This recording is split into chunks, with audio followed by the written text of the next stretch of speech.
Lena and I had everything. At least, that's how it seemed on the outside.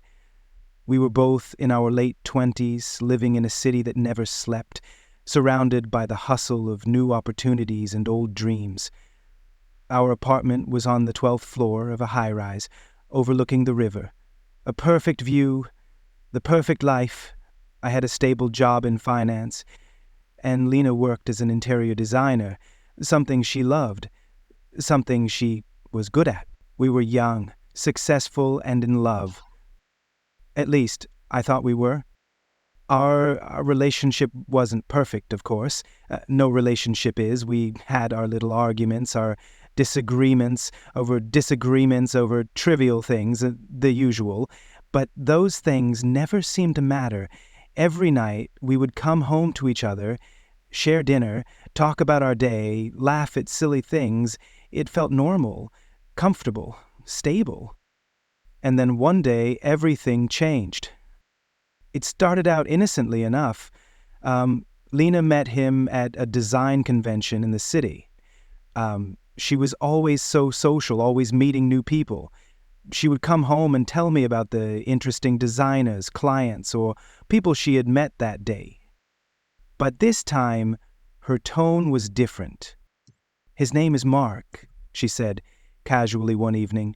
"He's an architect, and we've been talking about collaborating on a project. He's really talented." I didn't think much of it. I knew Lena was ambitious. She was constantly looking for ways to expand her business, and Mark sounded like another one of her professional contacts. But then she started mentioning him more and more. It wasn't just about work anymore. It was about the places they'd gone for coffee, the art galleries they'd visited together, the late-night brainstorming sessions that turned into dinners. She would casually mention his name as if it were just another person in her life. But I couldn't shake the feeling that something was off. One evening, after a particularly long day at work, I came home to find Lena sitting on the couch, her phone in hand. I saw the way her face lit up when she looked at the screen, the smile that didn't quite reach her eyes when she noticed me standing in the doorway. "Who's that?" I asked, trying to sound casual, though my voice betrayed me. She quickly locked her phone, a flicker of guilt passing across her face. "Just a client," she said quickly, too quickly. "Mark, we've been working together on the new project." I nodded, trying not to show the knot tightening in my chest. It wasn't the first time I'd caught that look, but it was the first time I'd questioned it. Why was she hiding her phone from me? The first real crack appeared when Lena started coming home later and later. It started small, just an hour or so later than usual.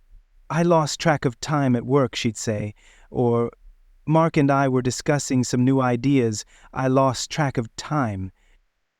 But those hours stretched.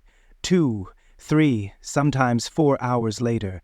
She would come home, tired, distracted, her mind clearly elsewhere, and the conversations we had felt more and more strained. One night I came home early to surprise her, planning to cook dinner together. But when I opened the door, I froze. Lena wasn't alone. Mark was sitting across from her at the kitchen table. They were laughing like they shared some inside joke, like they had been doing this for weeks, for months. Lena's face flushed when she saw me, but she quickly composed herself, like nothing was out of place. "Mark was just helping me with the design for the new project," Lena said quickly, standing up. "I didn't think you'd be home this early. I'm sorry." Mark stood up too, offering a handshake. "Good to meet you, man," he said, his voice a little too casual, a little too confident. I forced a smile, shaking his hand. "Nice to meet you too."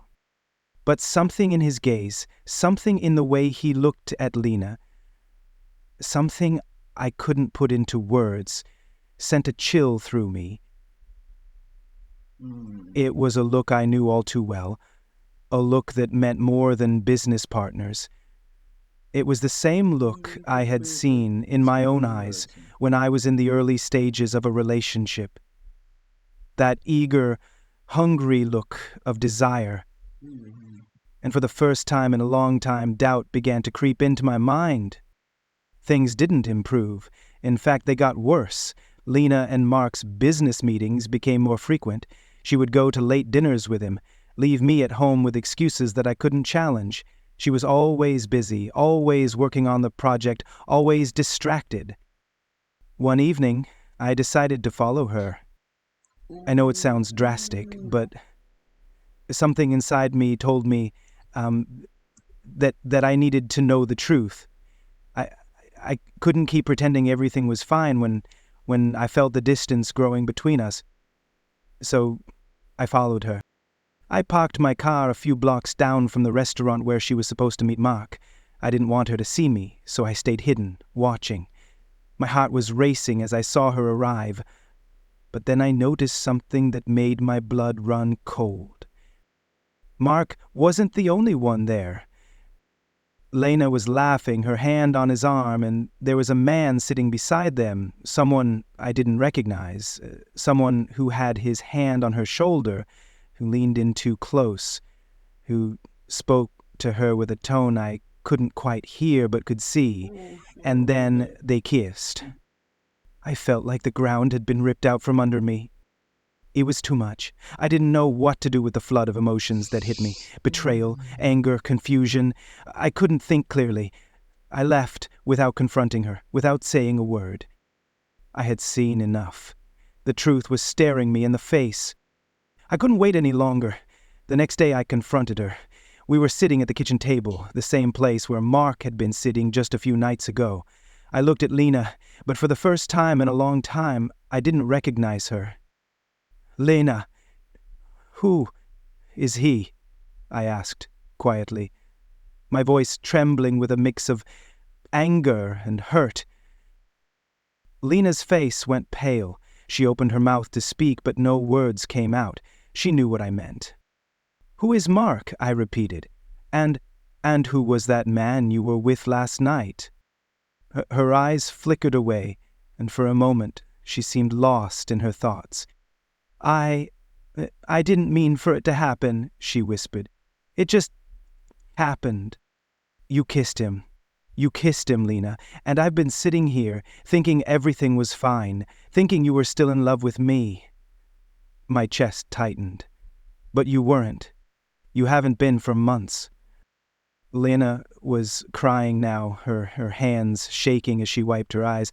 "I never wanted to hurt you. I thought I could keep this from you. I didn't know how to tell you. But I've fallen for him. I never wanted to hurt you. I never wanted this to happen." My world felt like it was shattering, piece by piece. The woman I loved, the woman I thought I knew, was telling me she had fallen for someone else. That was the truth. It wasn't the betrayal I had imagined. It was worse. She had replaced me. Chapter 6. The Breaking Point. It wasn't easy. The days following our confrontation were filled with silence. We barely spoke. Lena moved into the guest room, and I kept to myself, sorting through my emotions. Every time I looked at her, I saw a stranger. She was still here physically, but emotionally, she was already gone. I couldn't forgive her, not yet. Mark kept calling her, texting her. I saw the notifications on her phone every time she left it lying around. She was still seeing him. I didn't know if they were in love, but the way she acted around him made it clear they had something I no longer had. But that wasn't the worst part. The worst part was knowing that I had been blind, that I had trusted her completely while she betrayed me, and all the while I had been pretending everything was fine. A week later, Lena packed her things. She told me she was leaving. She was going to move in with Mark. I didn't fight her. I didn't beg her to stay. What was the point? She was already gone, emotionally, long before she physically left. And so she left. It was the hardest thing I had ever done, letting her walk out the door, but it was also the only thing left to do. The silence and the apartment after Lena left was suffocating. I'd never known a kind of emptiness like this. The apartment we had shared, where we had built our life, where we had talked about the future, where we had laughed, felt hollow now, as though it no longer belonged to me.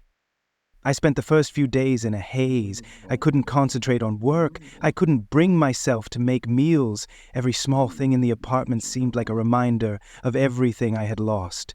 The photos of us together, the small notes she had left on the fridge, even the scent of her perfume lingering in the bathroom, it all haunted me. I tried to keep busy, tried to fill the time with distractions, but nothing worked. Every moment I thought about her, about Mark, about everything that had happened. I couldn't help it. I wondered about her life now. Was she happy with him? Was she living the life I had imagined for us with someone else? The pain of knowing she had moved on so easily, so quickly, was unbearable. It took everything in me not to pick up the phone, not to beg her to come back, but deep down I knew that I couldn't. She had made her choice, and I had to let go, no matter how much it hurt. As the weeks passed, the consequences of her betrayal started to set in. I found myself questioning everything. Had I missed the signs? Had I been so wrapped up in my own ideal of our life together that I hadn't seen the cracks forming beneath the surface? I began to feel like a fool. People around me noticed the change in me too. Friends called to check in, but I could barely bring myself to answer. What was I supposed to say? How could I explain to them that the woman I had trusted with everything had torn it all apart? I went through the motions of daily life. I went to work. I did the things I was supposed to do, but I didn't feel alive anymore. I felt like a ghost, just walking through my own life without truly living in it. Lena's absence was a constant weight. I found myself thinking back to the moments before everything fell apart. The way we used to talk, the plans we had made, the love we had shared. And now, all of that seemed so far away, so distant. How had it all turned into this? But the anger, the hurt, it kept building up inside me. The way she had so easily walked out of my life, the way she had chosen him over me, it burned like a fire I couldn't put out. A month had passed since Lena left, and I hadn't heard from her. I had received a few texts from her, but they were brief, vague, and always apologetic. She told me she was sorry, that she didn't want to hurt me, but that she needed to move on with her life. It was clear she had moved on, but I hadn't. And then, one evening, my phone rang. It was Mark. I stared at the screen for a moment, unsure of what to do. Should I answer? Should I just ignore it? After everything, after all the pain, the last thing I wanted to do was talk to him. But part of me knew that I couldn't avoid it forever. I couldn't pretend like nothing had happened. I took a deep breath and answered. Hello? Hi. Mark's voice was smooth, controlled, almost too calm. Is this... I nodded, even though he couldn't see me. Yeah, it is. What do you want? He didn't hesitate. I think we need to talk. I felt a rush of emotions hit me all at once. Anger, confusion, betrayal. Talk? I almost laughed, though it sounded more like a bitter snort. What could we possibly have to talk about? He paused for a moment. Lena wants to explain. She's been trying to reach out to you, but I know she doesn't know how. I'm not interested in what she has to say, I replied, my voice growing colder. She's made her choice, and now she's with you. He didn't take offense to my tone. He was too calm, too composed. Look, I know you're angry, and I get it. But I think you deserve to hear the truth. You've been misled. It's not just what you think. I felt a surge of fury. Misled? What are you talking about? Mark sighed. I'm not the villain here, man. We both know Lena had her reasons for what happened, but there's more to the story. I think you deserve to know the full picture. I was silent for a long time, my mind racing. What could he possibly say that would make any of this make sense? But I knew I had to listen. If there was any part of me that still cared about Lena, I had to know what had really happened. We agreed to meet the next day at a quiet cafe. When I arrived, I found Mark already sitting at a table by the window, his eyes fixed on his phone. He looked up as I approached, his expression unreadable. "Thanks for meeting me," he said, his voice low. I know this isn't easy for you." I sat down across from him, still unsure of why I was there. "Get to the point, Mark. What do you want to tell me?" He hesitated, taking a deep breath. "I'm not the one Lena fell in love with first." I narrowed my eyes. "What are you talking about?" Mark looked at me for a long moment before speaking. "It was always you. Even when she and I started seeing each other, she never stopped thinking about you. She never stopped loving you." The words hit me like a punch to the stomach. "What do you mean? How could she love me and be with you at the same time?" Mark leaned back in his chair, and his gaze steady. It wasn't me she was after. It was something else, something she needed, something you couldn't give her. I stared at him, confused. "And what's that supposed to mean?" He looked at me with a kind of sorrow. "She was never truly happy with you, not because of who you are, but because of what you couldn't give her.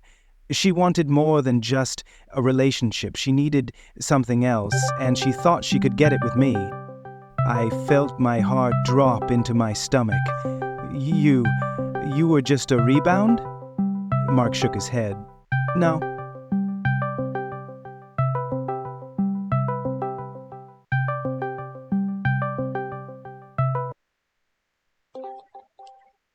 Алло. Да. Mark shook his head. Что, "Never Света? in love with me in the way you think. It wasn't until I realized what was really going on that I understood it in the way you think." А я играю в Horizon. The confusion started to turn into anger. "So why the hell did she choose you then? Why all the lies?" Mark sighed. А я, ебать, играю "Because в she was Horizon. scared, man. Horizon. She thought that if she stayed with you, the real reason for her unhappiness would have to be faced. But she couldn't do it. She wasn't ready. So she turned to someone else." I couldn't believe what I was hearing. Lena wasn't just unfaithful to me physically. She had been unfaithful emotionally. She had never really understood herself, never really allowed herself to feel the way I had believed she did. I left the cafe, my mind a whirlwind of emotions. Everything I had believed, everything I thought was true about Lena and me, it was all a lie. But that didn't stop me from caring for her. Despite everything, a part of me still loved her, and that was the cruelest part of it all. Knowing that she had chosen someone else, knowing that everything had been broken by her inability to confront herself. I spent the next few weeks trying to put the pieces of my life back together. I focused on work, started taking care of myself again, and began moving forward. But there was one question that kept gnawing at me. Would I ever be able to forgive her? The weeks after my conversation with Mark felt like I was living in a fog. My emotions were a blur, and I couldn't seem to find my way out of it. I had learned so much. About Lena, about myself, about our relationship. But the truth didn't bring relief. It brought more questions, more confusion. How had I missed all the signs? How had I been so blind to the cracks in our relationship? The man I had been, the one who thought he knew her inside and out, was gone. What I was left with was a hollow shell of the life we'd built together. And yet, despite everything, I couldn't let her go. I thought about Lena constantly. I would wake up in the middle of the night, her face flashing in my mind, the image of her smiling at Mark replaying over and over again. The more I tried to push her away, the more she seemed to haunt me. How could someone who had been everything to me become a ghost? How could I still care for her after everything? I started going through our old photos, the ones I had hidden away in a drawer, our vacations, our birthdays, moments of laughter. It all felt so distant now. I could Чуешь? barely recognize the person I was in those Counter-Strike. photos, the one who was so certain that everything was right in the world. Now, all I could see were the lies, Че? the things we never said, the things I never saw. In those moments, Ты when the хочешь pain сказать, was нет too ни much to одной игры, в bear, которую I я бы wondered if нормально she ever играл? regretted what she had done, if she ever thought about what we had. Was it worth it? Was Mark really what she had been searching for? Or was he just a Не fleeting очень. escape? Then, one evening, I got a message from Lena. It was brief, almost too brief. "We need to talk." I stared at the message for a long Блядь, меня так time. заебывает. Part of me Это wanted to просто ignore пизда, it. нахуй. Part of me wanted to tell her Иногда to просто go to закрываю hell, глаза, to нажимаю never тапку, и contact оно me вот едет, again. ты понял, But блядь. then another Главное, чтобы part of двери me, не было. the И part всё. I didn't want to admit was still there, wanted to hear her voice, to hear what she had to say after Я там everything. вчера малую посадил. I replied, Ну давай, "Wheat?" нажимай, тебе там, She да, блядь. responded Мне almost что получается, и immediately. бывает поворачивает, даже "Tonight, получалось. please." Так, просто по I деревьям sat видишь, in my лезает и apartment в waiting дерево for her едет, to понял. arrive. I had no idea what to Похуй. expect. Part of Нормально, me так можно feared this сделать, браво. conversation, fearing the pain it might bring, while another part of me clung to the hope that maybe, just maybe, there was still something worth saving. Малой That нравится, maybe, а мне after all the полезно. lies, she could explain herself in a way that would make everything clearer. Что? When she knocked on the door, I hesitated before opening it. She was standing there, О, her господи. face pale, her Блядь, eyes я вчера red. делал ночь, ты She понял? looked the same, but she didn't. Ебать, ему так She had охуенно делать, changed. ну, это There was просто something пизда, about ебать. her that felt Ни лагает, different, ни эрроров, блядь, vulnerable, ничего. Все очень unsure. It быстро, was the блядь, ты first time понял? in months that I Сайт не saw her without the тормозит, walls блядь, she ну had built просто, around блядь, herself. идеально все, блядь. "I'm sorry," she whispered, her voice В cracking. натуре? I never meant for it to go this far. The words hung between us, heavy and suffocating. I didn't know what to say. Тревога была. I Нет, wanted не to было yell, такого. to scream at her for what she had done to me, to us, but at the same time, I was desperate to understand. "Then why did you do it?" I asked quietly, my voice steady despite the storm brewing inside me. "Why did you lie to me? Why did you choose him?"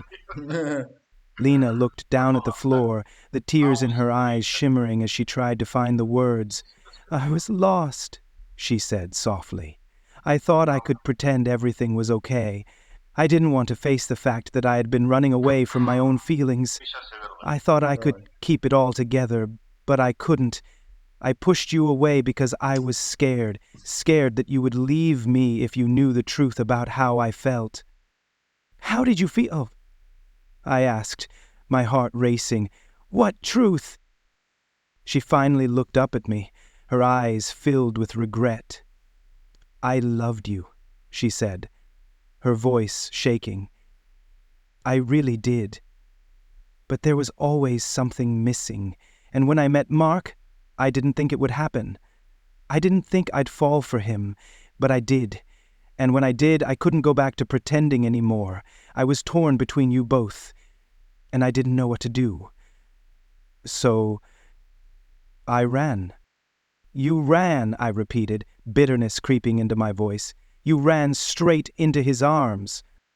"I didn't want to hurt you," she whispered, the guilt clear in her eyes. "I swear, I never meant to hurt you, but I did, and now I have to live with that." I stood there, trying to make sense of everything she was saying, but it was like I was hearing it from a stranger. The Lena I had known, the woman I had built my life with, felt like a memory. The woman before me was someone I didn't recognize. "You say you loved me," I said, my voice cold, "but I don't know if I believe that anymore. You made a choice, Lena. You chose him. And now you're here, asking for what? For forgiveness? For a second chance?" Lena took a step toward me, her eyes pleading. "No," she said, shaking her head. "I'm not asking for forgiveness. I know I don't deserve it. I don't expect things to go back to the way they were. But I need to know if there's any way to make it right, if you could ever trust me again." I swallowed hard. The pain of everything, her betrayal, my love for her, the life we had built. was too much to bear. I don't know, I whispered. I don't know if I can ever trust you again. She nodded, tears streaming down her face. I understand. I had to tell you the truth. I couldn't keep hiding anymore. I'm sorry for everything. Да. After Lena left that night, I sat alone in the dark. I didn't know what to feel anymore. The anger, the hurt, the betrayal, it all mixed together. But as I sat there, I began to realize something. I had to let go, not for her, but Блядь, for вот эта me. озвучка, понял? И I играть spent the next few пизда. weeks trying to piece Заебывает. my life back together. It wasn't easy. I had Согласен? so many questions that would never be answered, so many what-ifs that would never be resolved. But slowly, I began to understand that I didn't need to know the answers.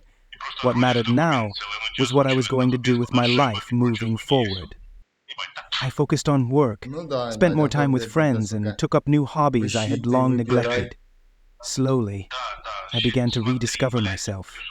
The person who had been lost in the shadow of a broken relationship, Еще the смеется, person сука, who had пидор там, forgotten what блядь. it meant to live for themselves, was beginning to return. And then, one day I bumped into someone new. Her name was Emily, and she was kind and full of life. She didn't remind me of Lena, and that was exactly what I needed. We started В talking, натуре, слышь, casually at козёл first, but ебучий. it felt different. For the first time in a long time, I found myself excited about the possibilities. It wasn't love, not yet, but it was a new beginning. And for the first time in months, I felt like I was starting to heal.